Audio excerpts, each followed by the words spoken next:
Muy buenos días, soy Claudia Rodríguez y este es el segundo video que está relacionado con la fisiología pulmonar. En él abordaremos la atmósfera, qué gases hay en ella y cuáles son los principios biofísicos de los gases. En principio, la atmósfera de la Tierra era tóxica, estéril y realmente sobre la faz de la Tierra no había en absoluto vida. Era muchísimo más densa que ahora, algo así como una especie de desierto con gases tóxicos. Sin embargo, ocurrió algo que cambió el destino de la Tierra en la que vivimos, y fue la formación de la Luna y el planeta como lo conocemos. Eso lo que ocurrió fue que un protoplaneta llamado Theia chocó contra la Tierra hace unos 4.550 millones de años. Esta es la versión más aceptada de cómo se creó la Luna y cómo se generaron los cambios de la atmósfera que nos llevaron a que ahora hayan los niveles de oxígeno que hay en la actualidad.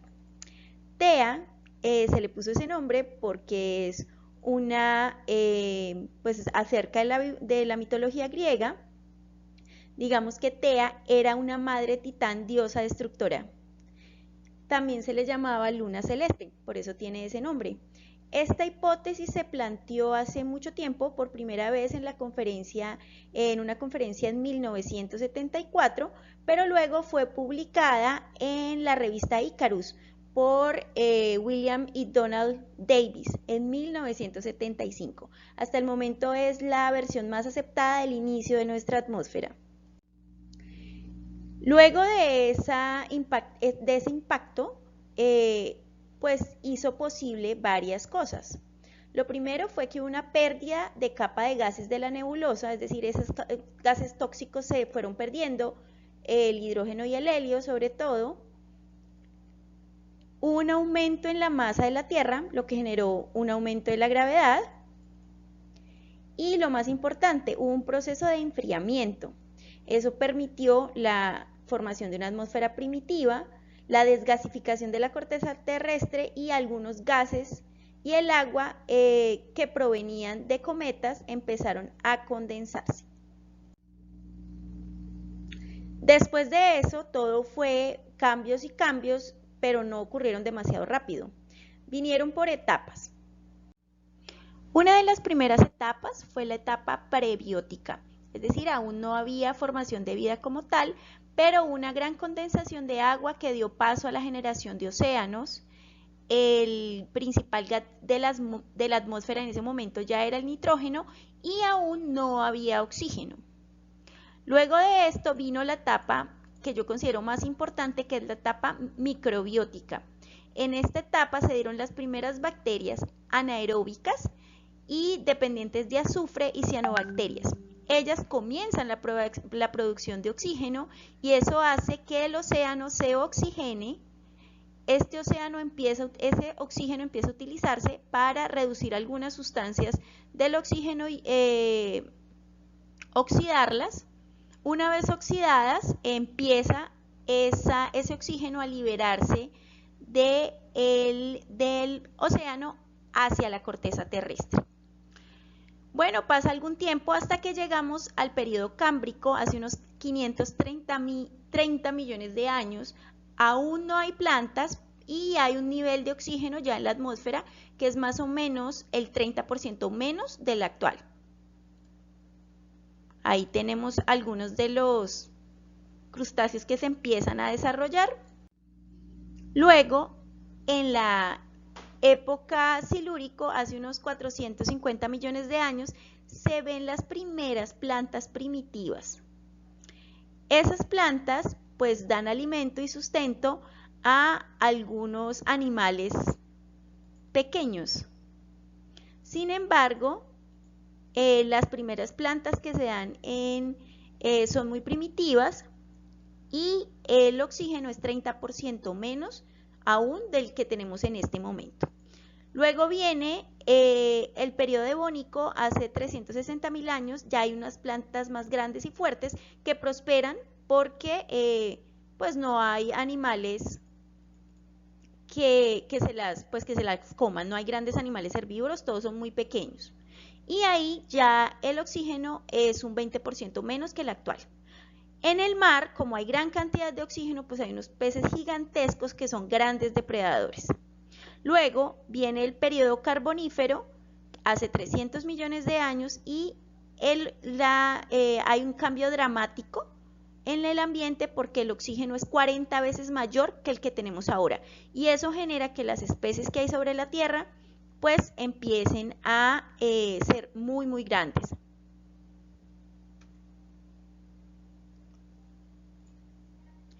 Este es un ejemplo de un insecto gigantesco, pero luego pasa otra cosa inesperada. Empiezan las erupciones volcánicas continuas y eso hace que empiece un periodo de calentamiento global con emisión de gases de tipo invernadero. Es decir, lo que está pasando ahora, pero hace 246 millones de años. La Tierra se pone 60 veces más calurosa que ahora y pues esas erupciones generan un calentamiento de aproximadamente unos 10 grados centígrados, lo que hace que empiece a evaporar el agua, los metanos del fondo marino se suelten y generan un efecto invernadero terrible. Después llega el periodo Triásico, hace unos 248 millones de años, y luego de que se empiezan a disipar y a bajar las temperaturas, los bosques empiezan a recuperarse, la temperatura baja un 40% y hay una disminución de la cantidad de CO2. Finalmente, después de ese periodo, han habido muy pocos cambios y tenemos nuestra atmósfera actual. En esta gráfica que vemos aquí, vemos cuáles han sido desde hace 50.000 años los cambios en cuanto a grados de niveles de CO2, grados de temperatura, entre otros cambios. Y si observamos, siempre hay periodos de calentamiento global cíclico. Entonces es posible que estemos frente a otro. Cada vez que hay un periodo de calentamiento global, gases invernaderos, viene un periodo de enfriamiento severo y de nuevo arranca la vida. Ha pasado varias veces, así que va a volver a pasar y generalmente la especie dominante que pasa este periodo pues se extingue y nace otra especie dominante y así sucesivamente. Y nosotros pues estamos acelerando el proceso, como ustedes ya lo saben. Finalmente llegamos a nuestro periodo actual. ¿Cómo es nuestra atmósfera actualmente? Bueno, mide aproximadamente 10.000 kilómetros desde a nivel del mar hasta cuando se termina.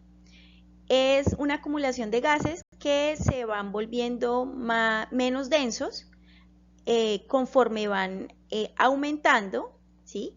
Y está conformada por diferentes capas que se le han dado unos nombres. La primera es la troposfera, luego la estratosfera, mesósfera, termósfera y finalmente la exósfera. ¿Dónde podemos vivir los humanos? Solamente en la troposfera. La troposfera mide aproximadamente 10 a 12 kilómetros de distancia. El punto más alto de la Tierra, que sería el Everest, aquí está a 8.8 kilómetros sobre el nivel del mar. Quiere decir que nosotros estamos atrapados en este pedacito de la Tierra. Generalmente los aviones vuelan sobre los 10 kilómetros, es decir, más arriba de donde podamos respirar. Por eso se presurizan los aviones, porque no podríamos respirar dado los bajos niveles de oxígeno que hay allí y la baja presión atmosférica, que es lo que vamos a ver en este momento. ¿Qué es la presión atmosférica y cómo es la presión atmosférica en este pedacito que nos toca a nosotros vivir? Entonces, dependiendo de la altura, la presión atmosférica va disminuyendo. Recuerden que como es una presión, entonces es igual a una fuerza sobre unidad de área. ¿Quién está ejerciendo esta fuerza?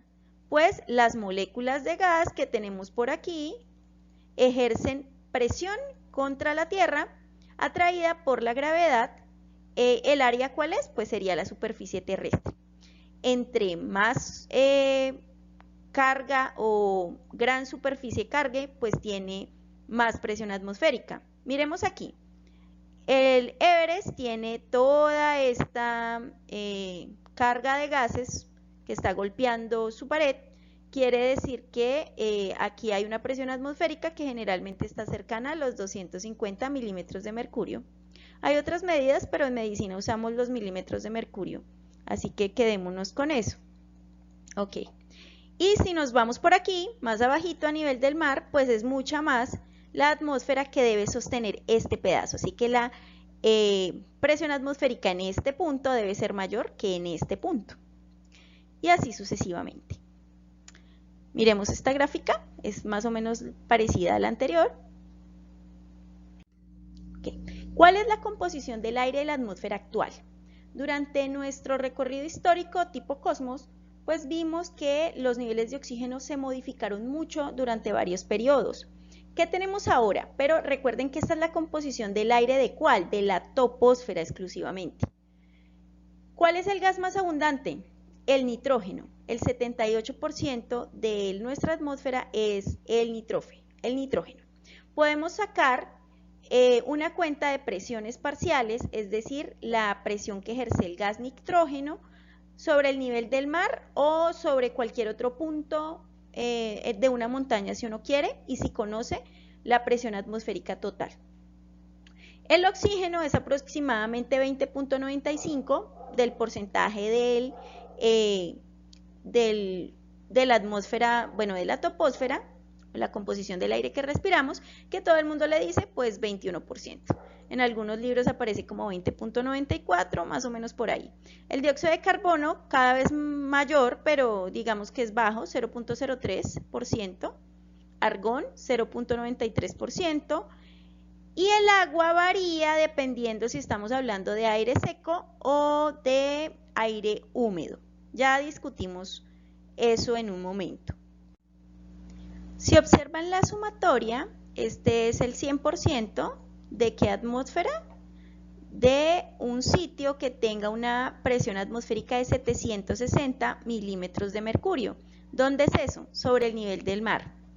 En este momento pueden ir averiguando cuál es la presión atmosférica de la ciudad donde viven, de nuestra ciudad capital Bogotá, del Everest, que ya se las dije, 250 milímetros de mercurio en promedio, y la ciudad donde me encuentro en este momento, que es Neiva, es de 721 milímetros de mercurio. Lógicamente, si 721 es mi 100%, estas presiones parciales pues serán menores para mí que para alguien que esté a nivel del mar. Observemos esto, para calcular las presiones parciales de los gases, pues debo tomar la presión barométrica, ¿cierto? Que es 760 milímetros de mercurio, y multiplicarlo por el porcentaje que sé que tiene cada gas. En este caso está calculado 0.21 como el 21% de oxígeno, daría 159 milímetros de mercurio. Pero si lo que quiero es averiguar la presión parcial del nitrógeno, que aquí dio 593, pues hago lo mismo. La presión parcial del nitrógeno será igual a 760, si estoy sobre el nivel del mar, multiplicado por 0.79, no, 78. Listo, seguramente eso me va a dar 593 o cercano a eso. O sea que el nitrógeno tiene una presión parcial de 593. Sin embargo, yo no me encuentro a nivel del mar, desgraciadamente. Así que voy a hacer las cuentas con mi ciudad, que es Neiva. 721 es mi presión atmosférica y lo voy a multiplicar por el 21% para saber la del oxígeno. Ok, entonces voy a averiguar es la del oxígeno. 721 por 0.21, que es el 21%, igual, eso me dio 151 milímetros de mercurio. Quiere decir que en mi ciudad hay menos presión parcial de oxígeno que a nivel del mar.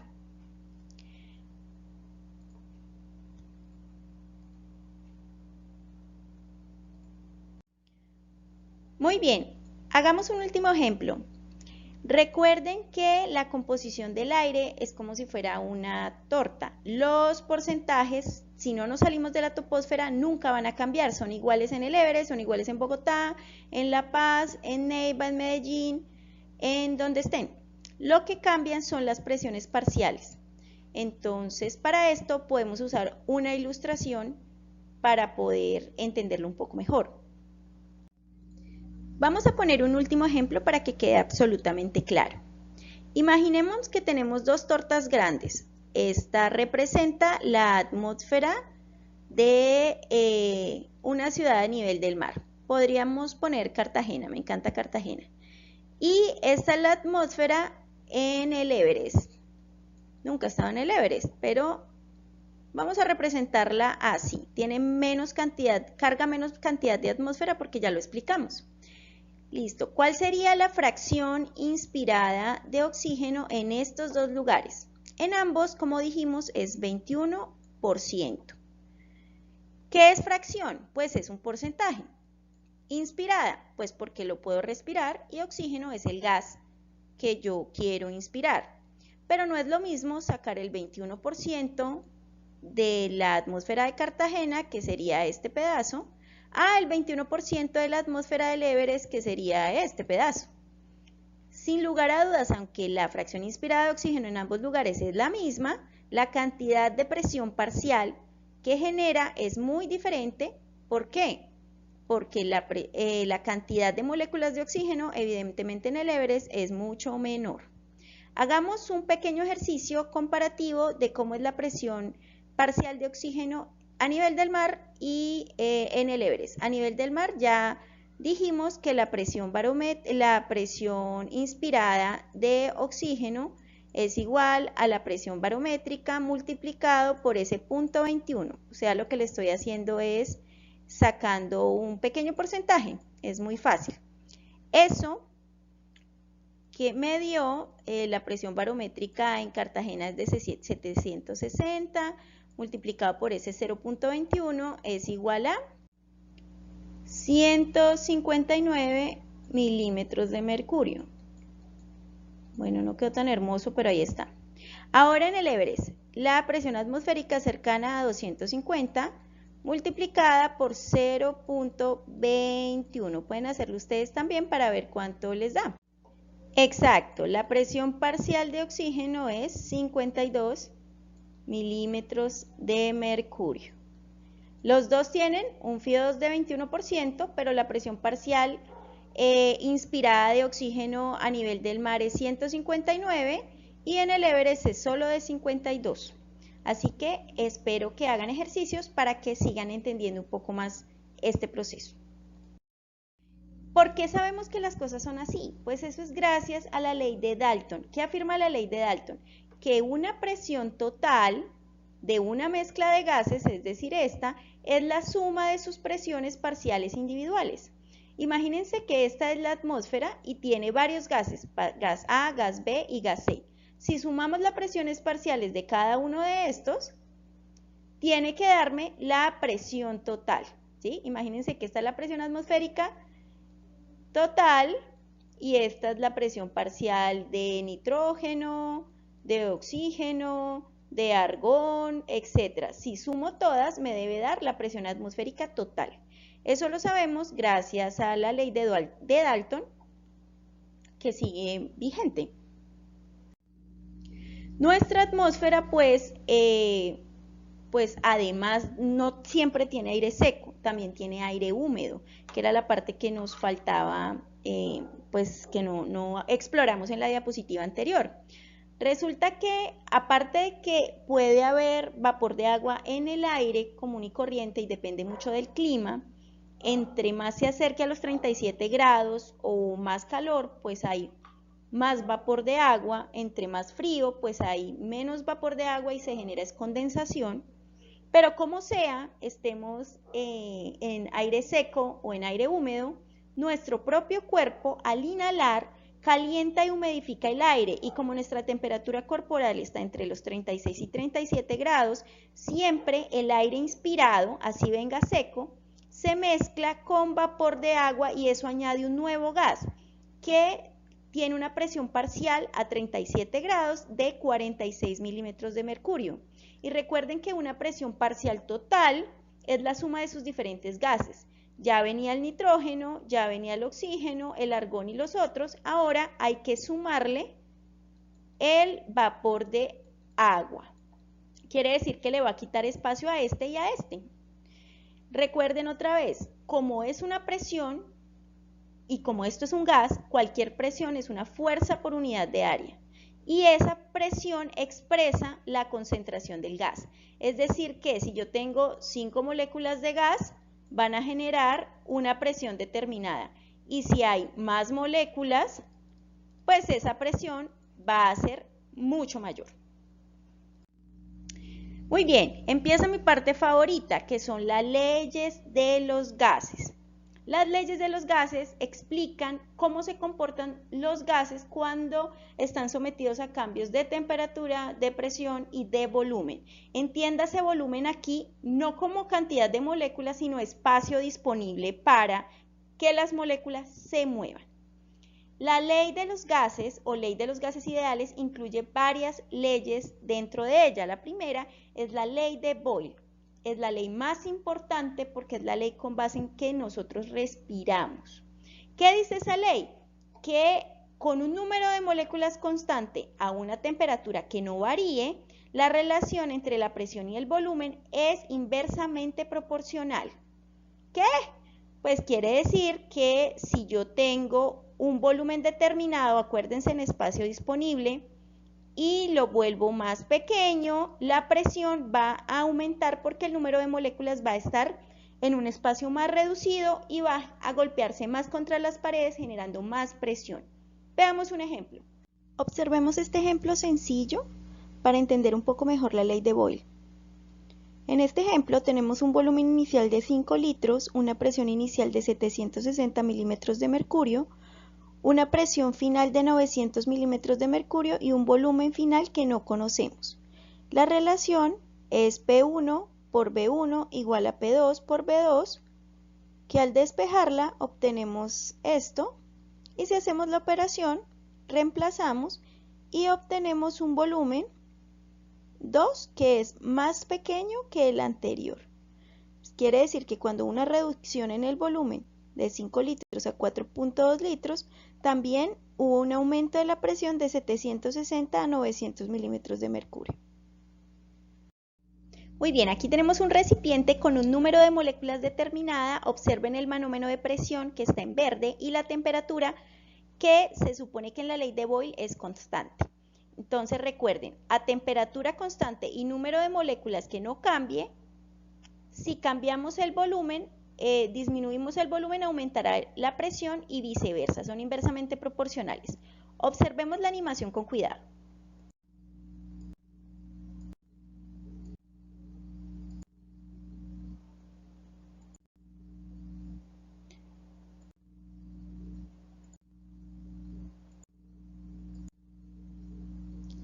¿Qué estamos observando? Algo está pasando. Aumentó la presión, aquí terminó. ¿Qué pasó? Una disminución de espacio, las mismas moléculas, la temperatura no cambió, pero la presión empezó a aumentar cuando el espacio comenzó a ser menor y las moléculas empezaron a golpear más, tuvieron menos espacio, así que golpearon más veces las paredes y eso generó un aumento de presión. Llegamos a la segunda ley, que es la ley de Charles. En esta lo que hace es relacionar el volumen con la temperatura. Es decir, que el número de moléculas va a ser constante, la presión no va a variar y la relación que vamos a ver es entre la temperatura y el volumen. ¿Qué significa esto? Que son directamente proporcionales. Cada vez que yo aumente el volumen va a expandirse el espacio. Cada vez que yo disminuya la temperatura va a haber una contracción de espacio disponible o volumen. Observemos el ejercicio.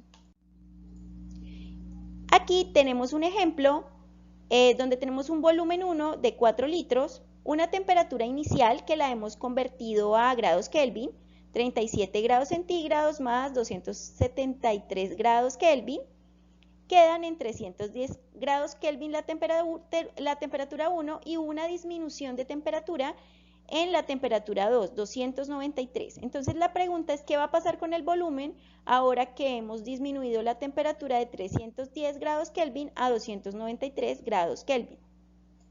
Fijémonos, ahí está la fórmula, aquí la despejé y voilà. De un espacio de 4 litros se generó un cambio de 3.7 litros con la disminución de la temperatura. Si aún no la entendemos, miremos la animación con un ejemplo bastante peculiar. Imagine, aquí hay un termómetro y aquí hay una botella que tiene una tapa que se puede movilizar de acuerdo a la expansión que tengan el espacio. Fíjense en el manómetro de presión que no va a modificarse. Lo que vamos a modificar es la temperatura, así que deben estar pendientes del termómetro. Observen la animación. Calor y voilà. Una expansión de espacio y la temperatura, la presión se mantuvo constante. Sin embargo, tenemos una elevación de la temperatura. Llegamos a la última, que es la ley de Gay-Lussac, que es una relación entre la presión y la temperatura. La presión de un gas es directamente proporcional a la temperatura, es decir, si aumentamos la temperatura, aumenta la presión. Pero para la ley de Gay-Lussac, en este momento, el número de moléculas va a ser constante y el volumen también va a ser constante. Entonces, observemos el ejemplo matemático. Tenemos una presión inicial de 210 milímetros de mercurio, una temperatura inicial de 310 grados Kelvin y una temperatura final de 380 grados Kelvin. Cuando se generó este cambio de la temperatura, ¿qué impacto pudo haber tenido sobre la presión? Es decir, lo más lógico es que haya aumentado, pero ¿en cuánto? Pues podemos hacer el despeje con la fórmula matemática como le hice yo aquí y voilà. De 210 milímetros de mercurio que había inicialmente, subió la presión a 257 milímetros de mercurio. Ok, otro ejemplo también animado para que lo podamos entender un poco mejor. Observemos la animación. En este caso tenemos una olla a presión que, si observamos, tiene altísima presión, lógico es una olla a presión, y tiene altos niveles de temperatura.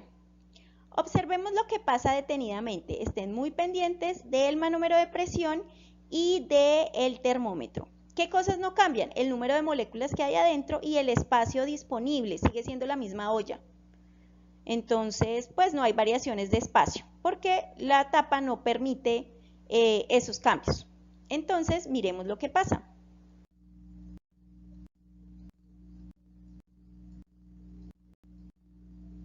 ¡Oh! ¿Qué pasó? Empezamos a vertir agua, es decir, a bajar la temperatura. ¿Observaron lo que pasa con el enfriamiento que provoca el agua sobre la olla? La temperatura cayó mucho y la presión también cayó. Es decir, que sí son directamente proporcionales. Por favor, no intenten lo de la olla a presión en la casa. Muy bien, estas tres leyes unidas se llaman ley de los gases ideales. ¿Qué es un gas ideal? Pues es un gas que tiene espacio entre sus moléculas, que las moléculas pueden ir hasta a 1000 kilómetros por hora, que no tienen choque elástico y no acumulan energía cinética, no generan repulsión ni atracción y la energía cinética de las moléculas está relacionada con la temperatura. Es decir, que entre más temperatura haya, pues más rápido se van a mover. Y aquí está la ley universal que une todas las anteriores leyes. Entonces, fíjense, presión 1 es igual, aquí está el número de moléculas disponible, la constante de los gases, temperatura y volumen. Y aquí tenemos pues igual a P2. Se puede calcular todas las cosas al mismo tiempo, pero pues no es un objetivo de fisiología, sino más bien de biofísica. Muy bien, aquí ya la tenemos un poquito más abierta con todas sus subdivisiones, presión, volumen, número de moléculas, constante de los gases ideales, temperatura, etc. Hay otros aspectos que debemos estudiar como bases fisiológicas, biofísicas, para entender todo este mundo de los gases y la respiración. Uno es que todos los gases tienen una densidad, que es el número de moléculas o átomos que llenan un espacio fijo, ¿sí? Esa densidad pues es una masa por volumen y a condiciones estándar, es decir, con una temperatura de 0 grados centígrados y un torr de presión que son 760 milímetros de mercurio, ocupa un espacio de más o menos 22.4 litros. Son cosas como básicas de biofísica y bioquímica, pero tenemos que tenerlas en cuenta por si se atraviesan en la bibliografía. ¿Qué gas nos interesa? Pues el oxígeno. El oxígeno tiene una densidad de aproximadamente 1.43 gramos por litro. La ley de Avogadro, eso solamente para recordarlo, que los volúmenes iguales de gases de la misma temperatura y presión contienen igual número de moléculas. Eso también es importante, es decir, de ahí es que sacamos ese, ocupa el 22.4 litros de espacio, que básicamente también nos lleva al número de Avogadro, que es 6.02 por 10 a la 23, este es a la 23, que es el número de moléculas en una masa de gas igual a su peso molecular en gramos. También importante saber eso. Finalmente, recordar lo de las presiones parciales. Entonces tenemos presiones parciales en aire seco y en aire húmedo. Nos vamos a interesar mucho por las de aire húmedo porque acuérdense que los humanos siempre humidificamos el aire.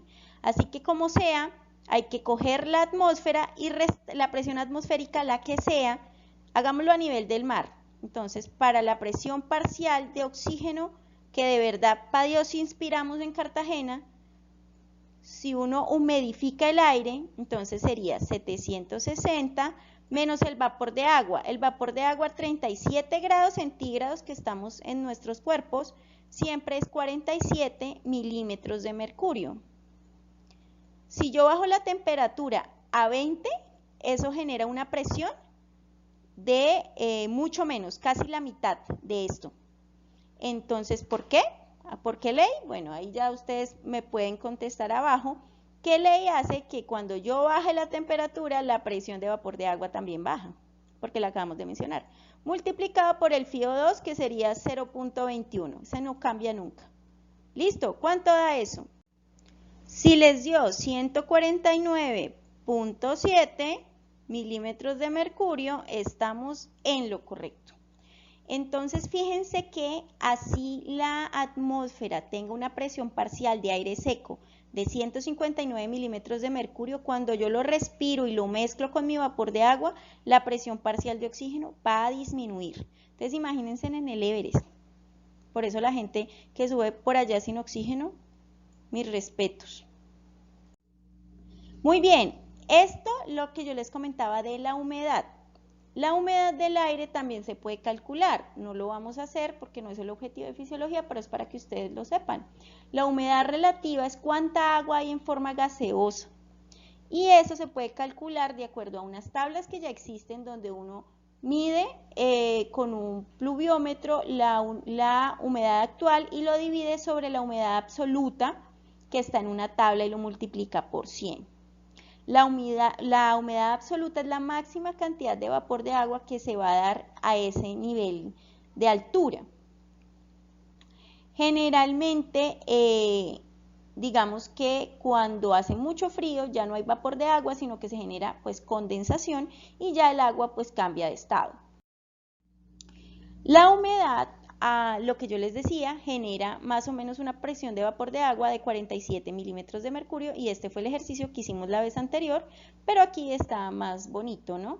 Entonces aquí hay un beaker con agua y aquí está una capa de vapor de agua que genera esta presión de 47 milímetros de mercurio que se mezcla, fíjense aquí que ya no está el vapor de agua, la presión parcial de oxígeno es 159, fíjense la presión atmosférica es a nivel del mar y cuando el oxígeno entra para acá ya se revuelve con este vapor de agua y entonces ya tenemos 713 milímetros de mercurio de total, quitándole esto, es decir, una presión inspirada de 149 milímetros de mercurio, exactamente el ejercicio que hicimos anteriormente.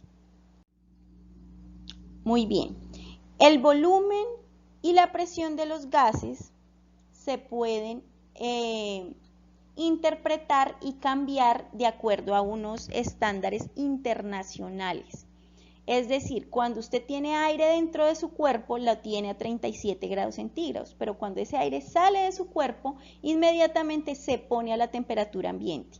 Así que hay como una especie de reglas y ecuaciones para calcular el volumen, la presión y la saturación y demás, y las condiciones de acuerdo si el aire está dentro de tu cuerpo o afuera o con cambios de temperatura. Entonces a esas condiciones se tiene una nomenclatura.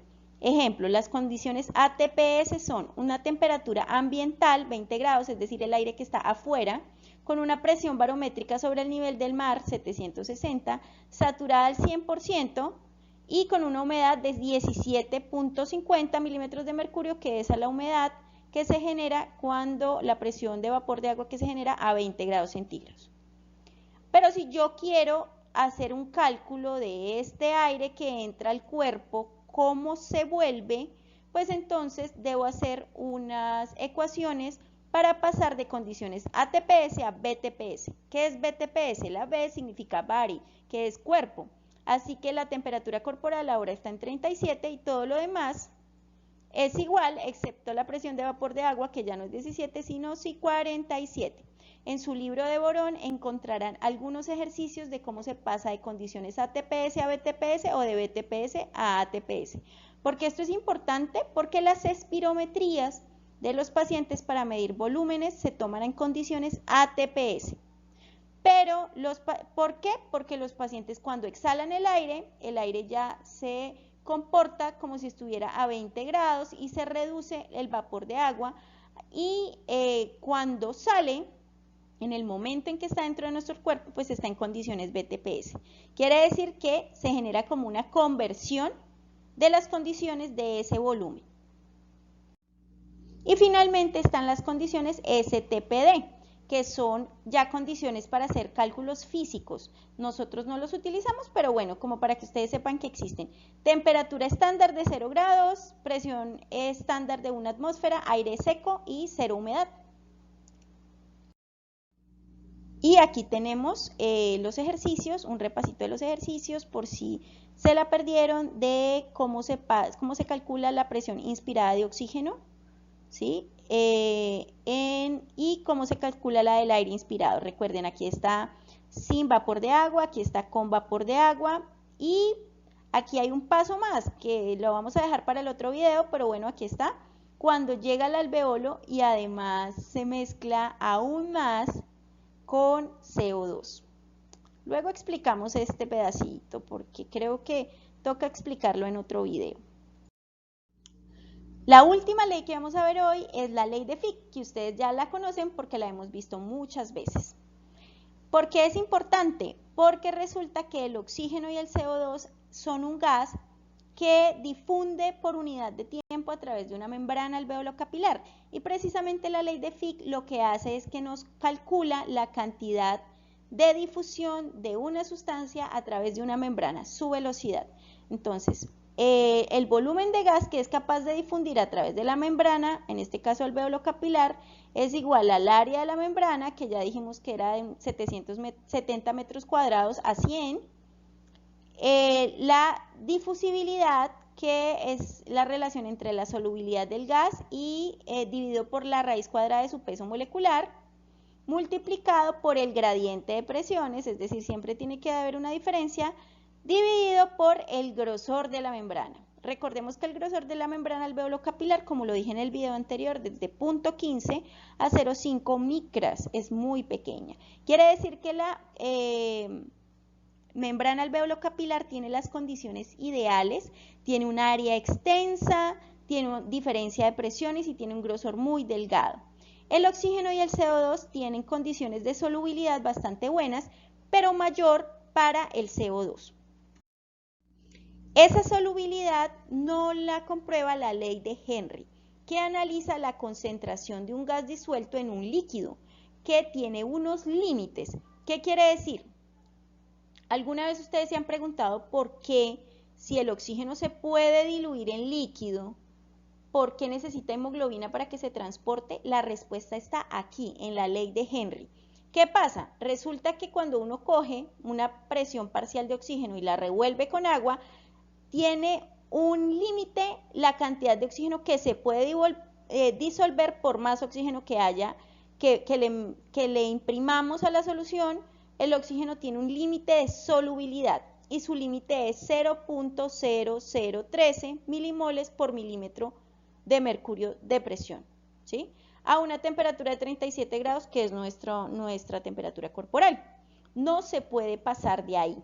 Es decir que si yo tengo 200 milímetros de presión parcial en sangre, pues multipliquen eso por esta cantidad, 0.0013.